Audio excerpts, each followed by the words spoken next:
What's up? Welcome in, Hoge and Jahns. Back with you, rolling into week 5. How these weeks start to roll once we get into October. What's going on? What's going on, Johnsy? It's hoodie season. I see you got your hoodie. I got my pullover. Cool 45 degrees this morning in Chicago. Yeah. Now it feels like football season. These 95 I got one more day maybe to rep my favorite team for always, the Milwaukee Brewers. For always.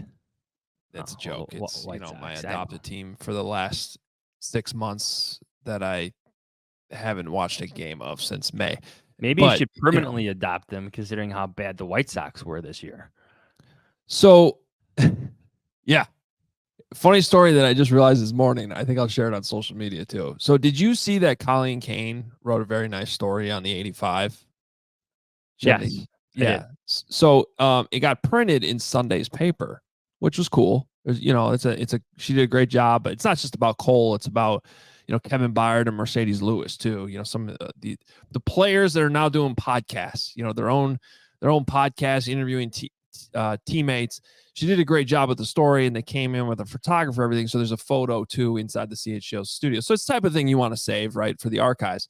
So I went in there and I downloaded the PDF from Sunday's Chicago Tribune, and what would you call that in the newspaper? Your newspaper days, top story on the sports section. Yeah, lead story. So above the fold, as they would above call the fold. It. That's what it was. That's what I was looking for. Okay, so it's right there on the top, and then of course you got to go to like page 4 to read the rest, and that's a full page layout. But so I get this PDF, and it's right there on the top. I'm like, oh, that looks cool. And then I scroll down, and it's this giant story from Paul Sullivan about how the White Sox just set the record for the worst team ever. And I'm like, what a great thing for the archives. Forever, I'll be able to go back and look at this story on the 85 and be remembered every single time that my baseball team absolutely sucked more than anyone else sucked in the history of baseball. It was the worst team of all time. The timing of that is just perfect. So thank you to the Chicago Tribune for that, because it'll honestly make me laugh forever. And Colleen did a great job with the story. So go check that out if you want. So yeah, I honestly haven't watched a baseball game in basically since May. I briefly turned them on yesterday and was like, oh, cool. Tigers are winning. Brewers are going to lose. Whatever. Let's talk football. Adam Hoge, Adam Jahns with you. As always, follow us on Twitter at Adam Hoge, at Adam Jahns, at Hoge and Jahns is our show account. And you can get some extra clips and some extra social content there. Go check that out. HogeandJahns.com is where you won't find this Milwaukee Brewers hoodie, but you will find that awesome quarter zip that Johnsy is wearing right now. HogeandJahns.com. All right, we turn the page now a little bit to the Carolina Panthers, our midweek episode. So we'll look a little bit back, kind of reset where things are at before we move ahead to what's turned into a full-blown rivalry between the front offices of the Bears and Panthers. Can it be a rivalry if the front office who traded for Bryce Young is no longer there? No, it can't. It's a front office beatdown? Yeah. I mean, David Tepper's firing everybody every 5 seconds. He's throwing drinks at people. Yeah, speaking of bad ownership with the White Sox, the Panthers have their own version. David Tepper, who is, it's actually not even a good comparison. Jerry Reinsdorf and David Tepper, they're completely different people. David Tepper, I think, has replaced Dan Snyder as the owner nobody likes, like just universally not liked. So I know before we get into that, you want to get into kind of reset through 4 weeks, where the Bears are at, perhaps where they're going. So take it away. Well, we got Kevin Fishbain joining the show later to go through his weekly film review. And to talk about the Panthers, we have Joe Person coming on the show Friday, the Athletic's longtime Carolina Panthers writer. He'll be joining us to talk about all things Panthers, maybe revisit that trade a little bit. But yes, this is the quarter point of the season. Not so much the exact quarter point, because now we're on to 17 games. So the 16 games the 4-game segment doesn't work, but I still think you can. When they add 18, the 18th game, are we just going to have to do thirds? Yeah. Or 6? Well, isn't that what thirds are? Every 6 games? Oh, you're talking about like doing every 3 games? Every 3 games. No. Yeah, I'm just trying to figure out the math on this, what we're supposed to do. No, 3 games is too small. Like 4 games feels just perfect. 6 games may give you a different sense of things, but I think after 4 games, we're starting to get an idea of who the Bears are, what they need to improve at, where things are good, where things are bad. So I have some stats for you, Adam. So let's play a game here. Let's do it. I want you to decide that this is either who the Bears are or if this is something that will improve or get worse for the Bears. So let's start with this.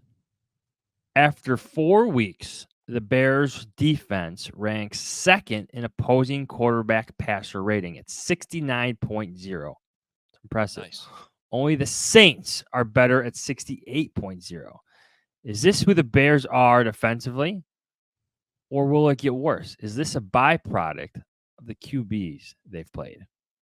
Well, on a technicality, it might get worse just because that's, pretty good. Okay, how about the ranking? Will they stay in the top 5? Yeah, that's, I think, a fair. So in that regard, I say this is who they are. I think this is a good defense.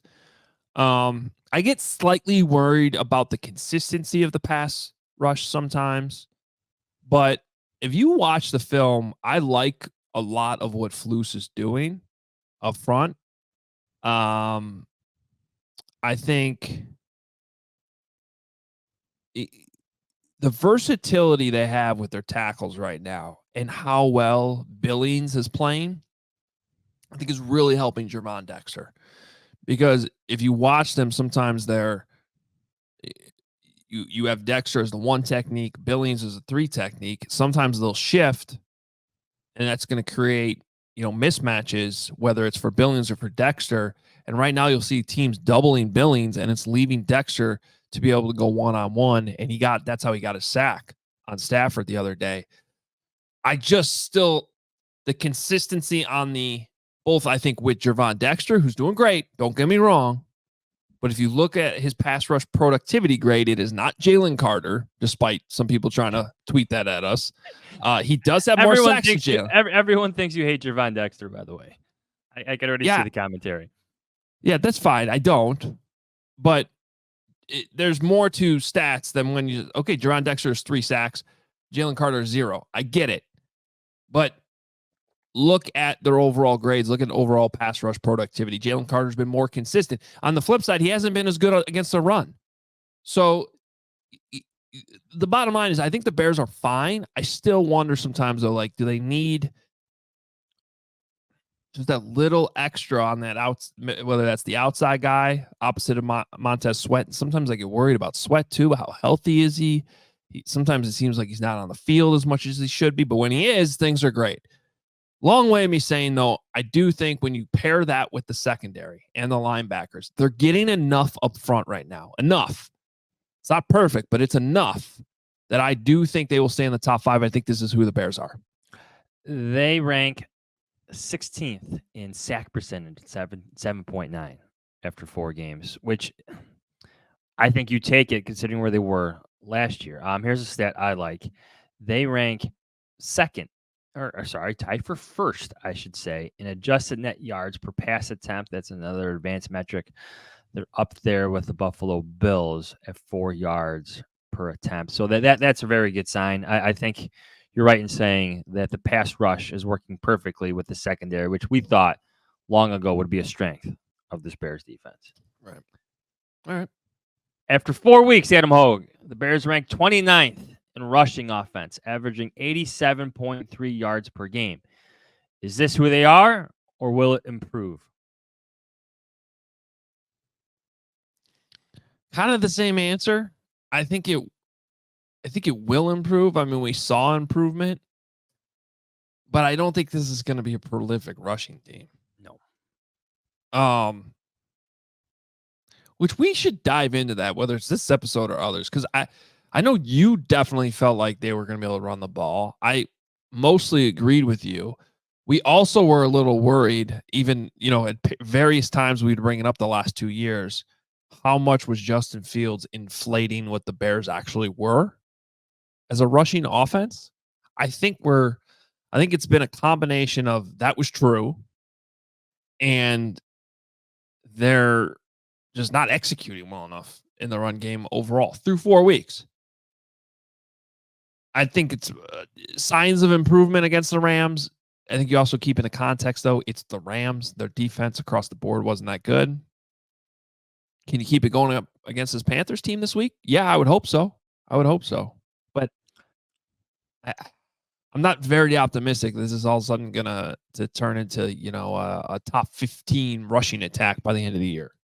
Kevin's film review, he'll be joining the show in about 15 minutes, is on the rushing offense. The Rams game is progress, but the Rams, after 4 weeks, have the worst rushing defense in the league. I call it progress because the second worst rushing defense in the league, did I say offense? Rams have the worst rushing defense in the league. The second worst rushing defense in the league belongs to the Indianapolis Colts. The Bears cannot run the ball against them. Right. So there is progress from week 3 to week 4. I will take that if you're the Bears, but I think at this point, my expectations, at best, the Bears will finish 20th, 21st, 22nd, that area in terms of rushing offense. That's where I would set my expectations after 4 weeks. Yeah. Yeah. I agree with you there. I do think there will be some improvement. But it would also, maybe Caleb can help that. Not by him running, but if he continues to improve and those weapons stay healthy, hopefully you can force some lighter boxes to run against. After 4 weeks, Adam Hoge's hero, role model, mentor, is everything. Tory Taylor ranks 14th and inside the 20 percentage for his punts at 45%. Is this where Taylor will rank all season, or will it improve? You said he's 14th? 14th in terms of his kicks, landing inside the 20. It's his percentage. Yeah, no, that'll improve. That will improve. He didn't get off. It's fun this week, the Tory Taylor tour. He was on the 85 yesterday, by the way. Fun conversation if you want to go check that out. Read my story about him as well. Yeah. He's getting the pub he deserves this week. Theathletic.com/Hoge and Jahns, by the way, to go read that. But he didn't get off to a great start. And he was hard on himself after the Colts game. So I think that this is a matter of a rookie just kind of settling in, getting used to life in the NFL. You can't blame the wind in Indy. Obviously, the roof was closed that day. But I think he'll end up using the wind to his advantage. There's some subtle things, Johns. If you look at the film, I think he tricked the Rams punt returner on that last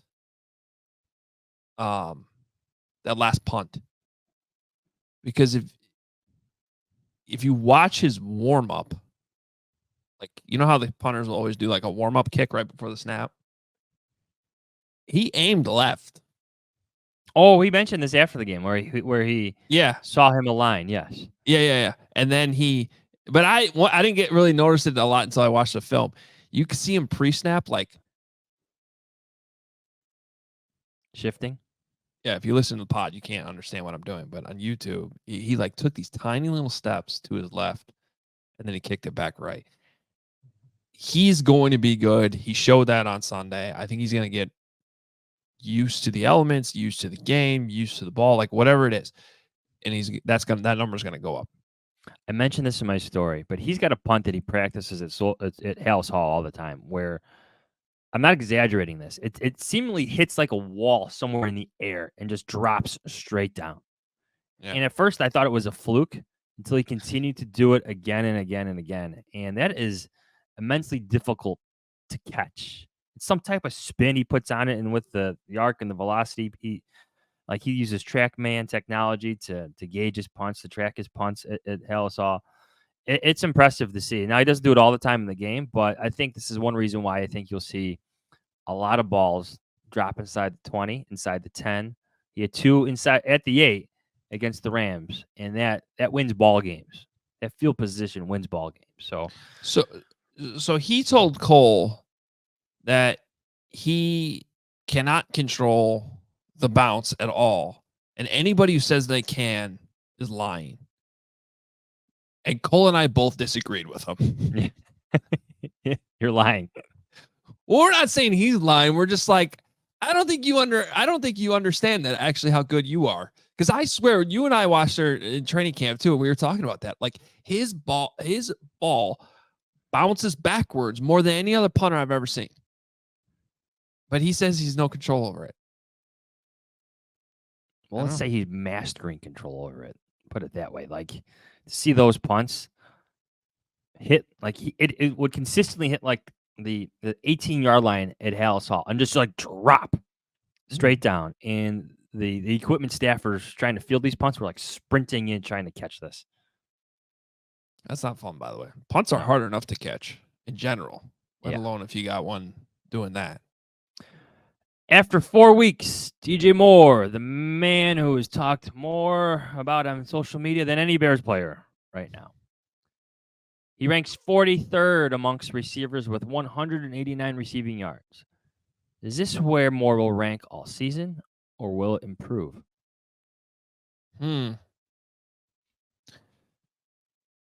I think it'll improve because this is just receiving yards we're talking. Receiving yards. 189. So a play I broke down on CHGO yesterday was that screen that went terribly wrong and ended up with a -15 penalty on Braxton Jones for a blindside block. Tevin didn't get out there fast enough. That would have gone for about 70 yards if they had just been able to block it up correctly. If the left tackle and left guard had done their job better on that play, he's going to get his yak eventually. That's what DJ is. And I just think he's sort of been a victim right now of the lack of explosives. The Bears, I believe, are dead last in explosive plays. Yeah. And that's concerning. But we have seen it get a little bit better each week. And I don't know that the old line's going to get significantly better at any time soon, but they get these receivers going a little bit more consistently. That number for DJ Moore, he's just too good. It'll go up. It's not like they're not trying to get explosives. It's not like Caleb Williams is just checking down every single play. He's taking shots. I hope they're trying. Yes. Well, yeah, we actually we actually don't believe in explosives. We like to just, get 4 yards every single play. And 4 yards every single play would work pretty good. Yeah, but that's like a grade school football mindset. Yeah. We're still trying to get explosives where we coach. Speaking of Caleb Williams, after 4 weeks, Caleb Williams ranks 30th amongst qualified QBs with a QBR. It's a more advanced metric. A QBR of 29.9. Is this who Williams is as a rookie, or will improve as the season goes? Same thing. He's playing better than that suggests. But I'd be lying to you if I wasn't like, I mean, do you have those moments too where you look up those stats and you're like, damn, here we are again? Like, sometimes, but then you get certain plays that are like, okay, like kind of like his touchdown to DJ Moore. Yeah. Him spinning out of sack after sack. Those are I still think the pocket presence, throws with anticipation we've seen. I think he has to break out of that eventually. Again, I think it comes back to these explosives. Can you just start hitting some of these shots downfield? And that is on Caleb. Caleb's numbers on the deep ball right now are not good. But it's just not a thing I'm concerned about, because it's the other stuff that I think is way more important that needs to translate to the NFL first. Him hitting those deep shots it's all over his college film. Eventually the accuracy and once he gets more chemistry, and that goes back to DJ Moore. These are good back-to-back questions. because I just still feel like, for the Justin Fields crowd, Justin Fields' chemistry with DJ Moore was noticeably better. Yep. We saw that instantly in OTAs. The problem was it didn't really translate to anybody else on the field, except maybe Cole Kmet by the time the season was going on last year. But like, that is a thing right now that every single game, it seems like we're talking about Caleb and DJ not being on the same page. And it just hasn't clicked the way it did last year when DJ first got to Chicago. So I don't really know the reasoning for that, but I have to believe eventually it's going to get better. DJ Moore has every right to be frustrated. He has every right to show it. And I think he has in some cases. I don't think he signed a huge contract like after the fact in terms of like Justin Fields being traded and Caleb Williams being selected. So like he's okay being here, everybody. He wants to be here. He literally signed an important piece of paper that says he wants to be here. Okay. And I know things change, but it's after 4 games. And I do think these numbers will change for Caleb Williams. They have to. Right now, he ranks just ahead of Will Levis, Deshaun Watson, and of course Bryce Young, who we'll see next week. But Tua, before his injury, was right above him. So is Jordan Love. Justin Herbert ranks 27th amongst qualified quarterbacks. He's playing in a new offensive system, so you have some things to work out offensively for the Bears. And I think that starts with Shane Waldron. If I'm still pointing fingers in terms of criticism, it's at him. Give it time, everyone. Give it time. All right, what else you got? Was that the last one? That's it. Yep, all five. I mean, there's all sorts of stats. Yeah. Stats are good. Where's that? I thought you were looking for that soundbite from Bobo. I am looking. Where'd it go? There we go. Point is, those are some numbers. Bob. You heard that, right? I did hear that. I did not hear it for some reason. I don't know what's going on with that. All right, let's bring in our guy, Kevin Fishbain. Here he is. Kev, we talked a little bit earlier. We teased your breakdown of the Bears run game. I think we kind of came to the conclusion that it's not very good so far. What did you find looking at the film? You know, Mr. Hoge, as you know, I've been doing these all 22 reviews for a long time, 10 years now. And usually if it's offense, it's the 20-yard touchdown pass. It's the 35-yard play. It's the 25-yard run. Well, I was breaking down a 6-yard run to start this week's film review because that's how bad the Bears have been on the run game. You've got to set your bar. And I think, like, I had a 6-yard run, I had a 5-yard run, I had an 8-yard run, but I think there's some symbolism to those little short runs. It's not so much that the Bears have been so bad. I think it's what they should. So the 6-yard run is start the game, right? You got Caleb Williams under center. You got Mercedes Lewis and Cole Kmet on the field. You've got guys making their blocks. And I think that matters, right? You've got Roshan Johnson on 3rd and 3. I looked this up. When the Bears have had 3rd and 3 to 3rd and 5, they've thrown the ball 19 out of 22 times. And so, like, because I remember I said to Johns when Roshan Johnson got that ball in the press box, I'm like, when have they gotten a first down on like a 3rd and, a little, medium? And it was, and Roshan Johnson got it easily, 8-yard gain. I thought, again, just little morsels of things working from different personnel, different run designs. Caleb Williams under center, DeAndre Swift doing a much better job, Roshan Johnson doing a better job. So it wasn't this like masterpiece, but I just felt like we needed to take a closer look to feel like, okay, this is so much better than what it had been. So yeah, if you want to watch read a film review, a bunch of 6, 7, 8, 9-yard runs, The Athletic has you covered. Did you ever get the feeling as you're watching that, like, oh, this is why the Rams are dead last in rushing defense? Yeah, there was a little bit of that.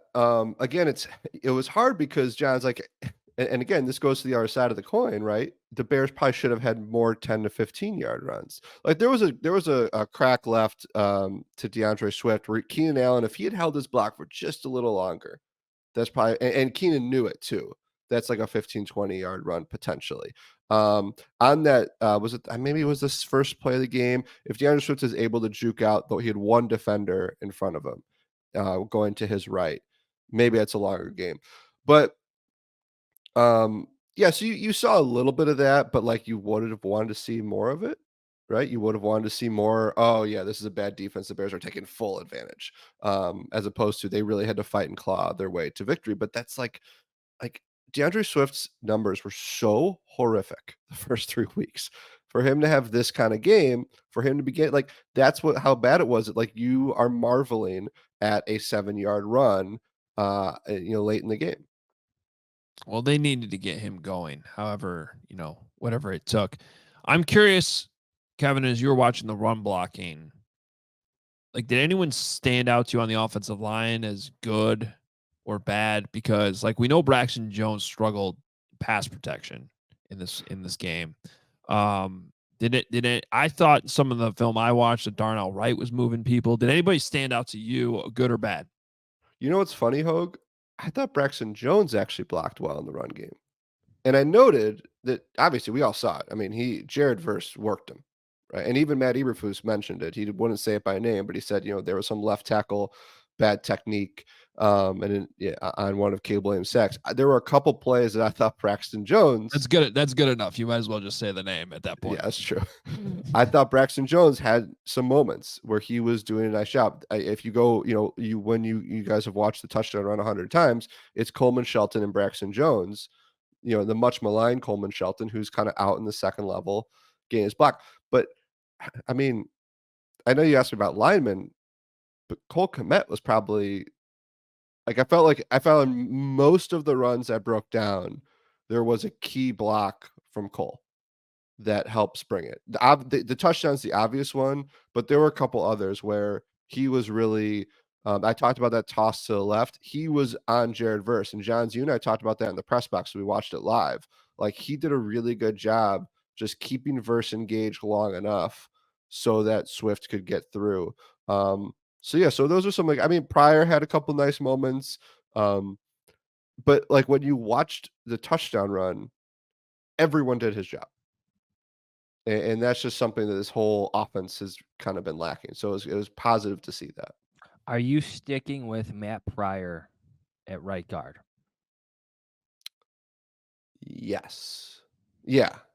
I was trying to figure out right or left. But say Tevin comes back from if Tevin's healthy. Yeah. Yes. Okay. Yeah, I think so. I mean, Nate Davis is fine, right?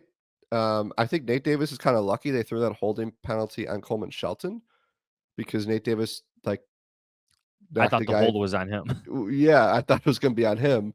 But I thought Davis was fine. But I think, and there was one play, maybe it was last week. There was a play that Pryor missed. And these guys are going to have their misses. And look, Pryor was not signed to be a starter. He was signed to be a much better depth guy than they have. But I think he's been doing a nice job. Yeah, and we got to be fair too. I mean, Pryor did give up that sack on the strip sack. Yes.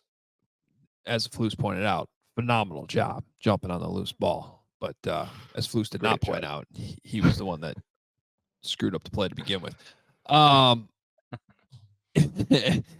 I like what Pryor's done so far, though. I think it's given the O-line like a little bit of a boost. I think to your point, that's got to be the concern, Kevin. Like this guy has not really been a starter in the league.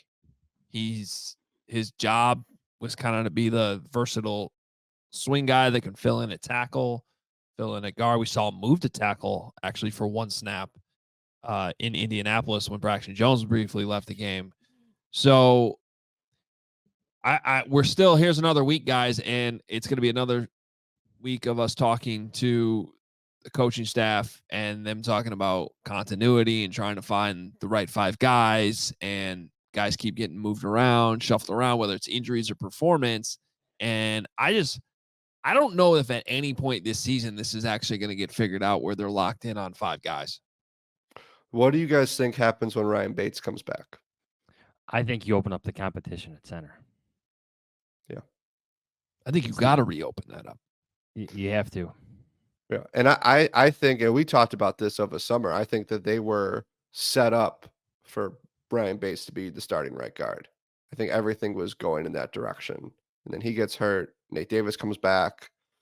But yeah, now if you feel good about Matt Pryor, I think you let Bates compete for that. Because I wrote this last week, like, you cannot convince me that Ryan Bates is so good that his injury is like, what has caused everything to crumble in those first 3 weeks. But it's like you sit there and you'd be like, well, what's different about this line? Well, they thought they'd have Ryan Bates. And it is amazing to think that, like, he's kind of the one guy who they really counted on. He gets hurt.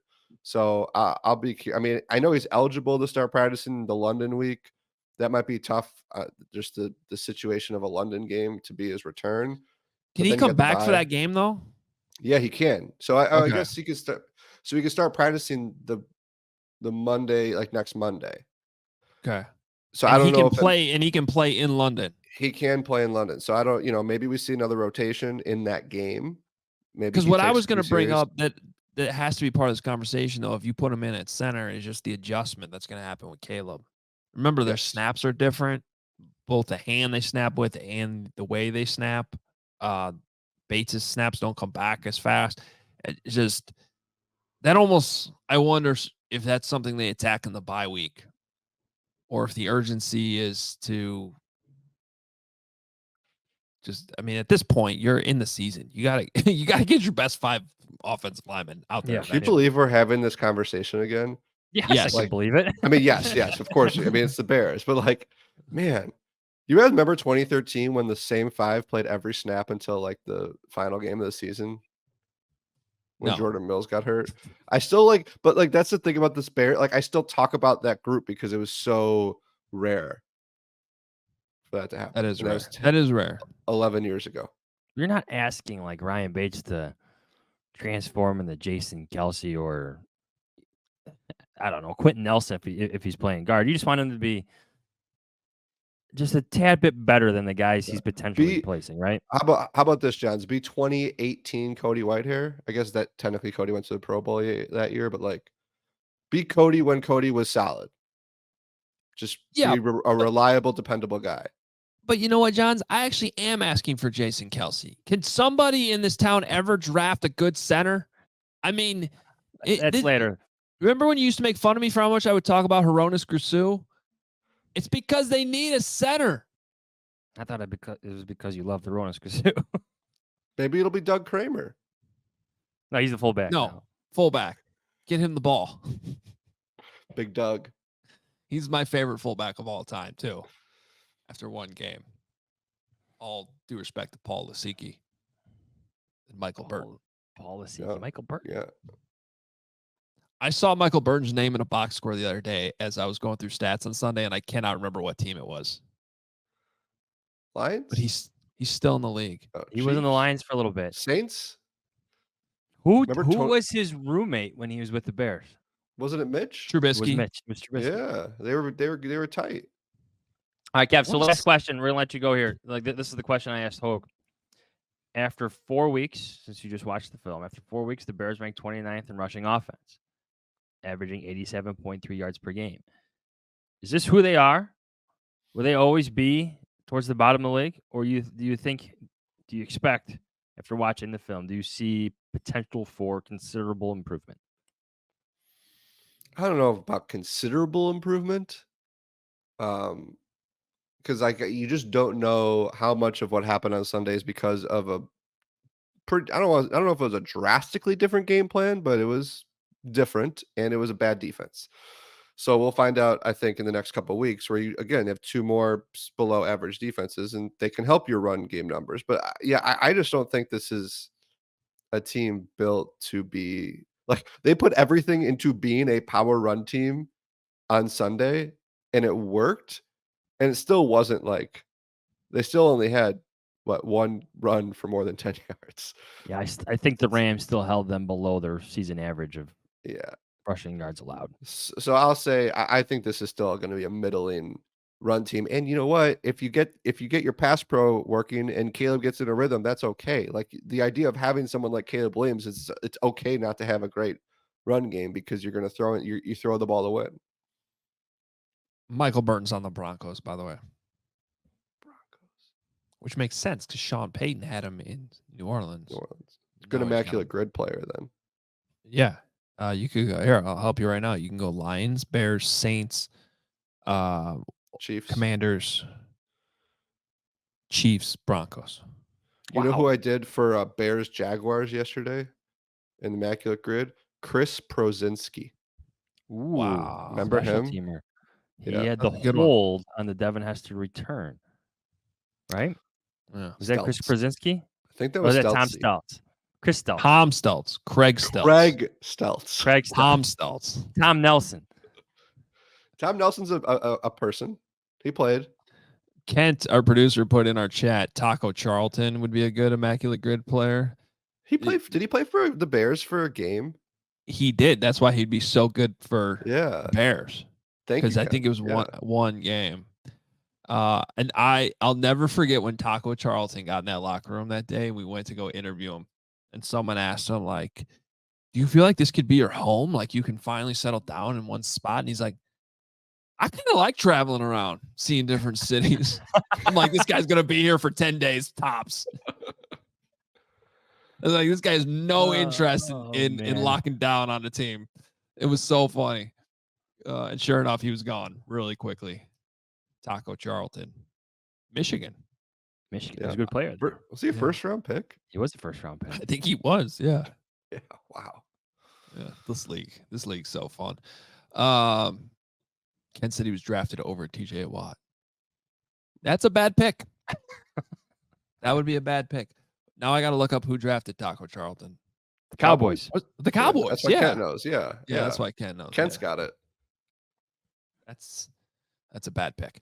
All right, Kevin, you're always a good pick, and we appreciate you joining the show. Thanks, guys. All right, Johns. Well, Friday we'll get together and dive in more on the Panthers and where the hell they're at with the new coach and Andy Dalton revenge game. The Red Rifle coming back to town. Yeah, well, that is an interesting storyline. No, come on. It's not that interesting. Well, he's a Bears legend. Bear for life. Didn't we have a Mike Glennon revenge opportunity that didn't go too well? Who did Mike Glennon who did Mike Glennon even play for after the Bears? Raiders. Yes, and it did not go well. Yeah.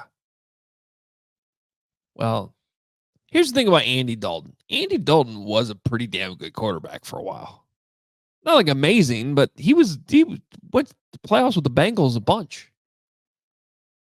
So, no, it was Mike Glennon, the starter for the New York Giants.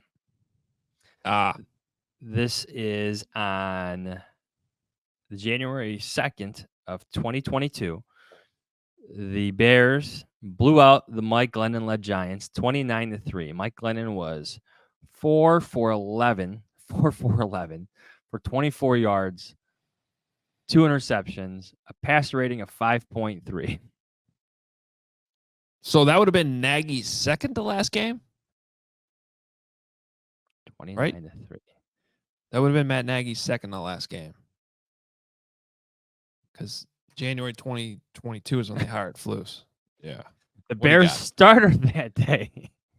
This is how things just come full circle for the Chicago Bears. I guess. Is it Tim Boyle? No. Come on. Andy Dalton. Oh. He was 18 for 35 for 173, 1 TD, 1 interception, 2 sacks for a passer rating of 63.2. See, so that was what I was about to say, is you can bet that Andy Dalton is at least going to be better than that Mike Glennon stat line. And even in that game, he was. But he wasn't good. I was going to say, that being said, if the Bears can hold him to a 63 passer rating on Sunday, they'll be in good shape. That was just a very Chicago Bears breakdown of things. I was gonna say, like, how many times do we have those accidental moments where we're just looking back at former Bears quarterbacks and it's depressing would be the word. And you get Andy Dalton versus Mike Glennon. Yeah.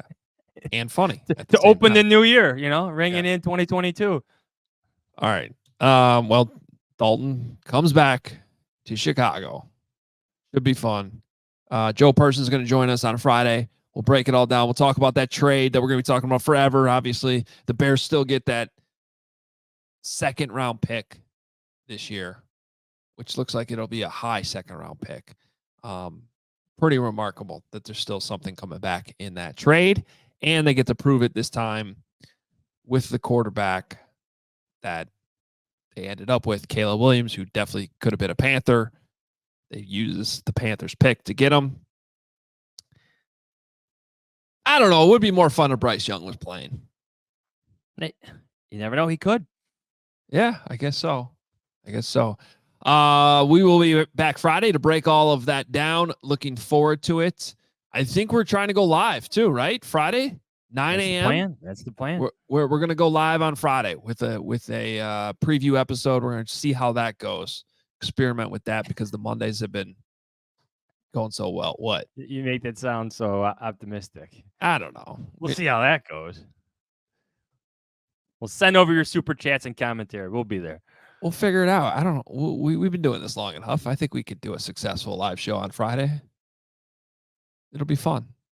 Hope you're there. We'll get the link up probably Thursday night or something. You'll be able to set your notifications to it.